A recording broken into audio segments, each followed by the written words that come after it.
Today I'm going to show you how to perform basic functions on Excel. We're going to take a data set that I've already prepared and we're going to find the average and the median and the sum using formulas. Here we see that I have my data set ready to go. Note that the values are vertically placed. That's important for our formula. The first thing we're going to find is the sum, or the total, of all scores. So what I like to do is put the name of the value in an adjacent cell because I like to have the label. And we'll see that after we calculate the formula, it will give us the value but not the label of the value. So I'm going to put the name here. And now I'm going to start with my formula.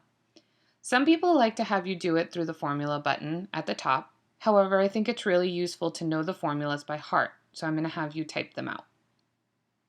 Whenever you start to formulate, you must begin with an equal sign, and the next characters will be your directive.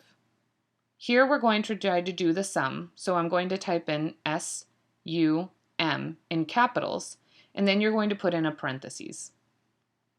The parentheses indicates that you are going to select the values that you'd like to include.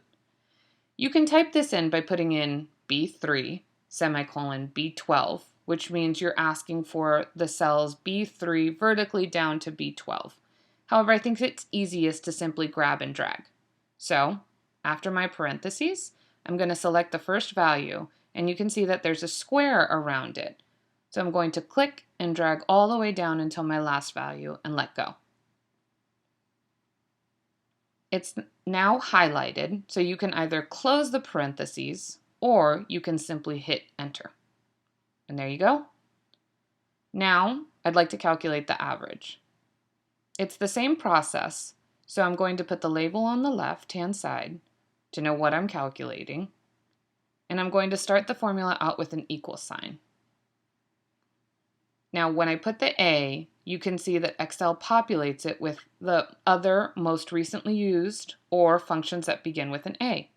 So I'm going to select average, and it already has the parentheses for me. So I'm going to select my values again and hit enter. And there we go.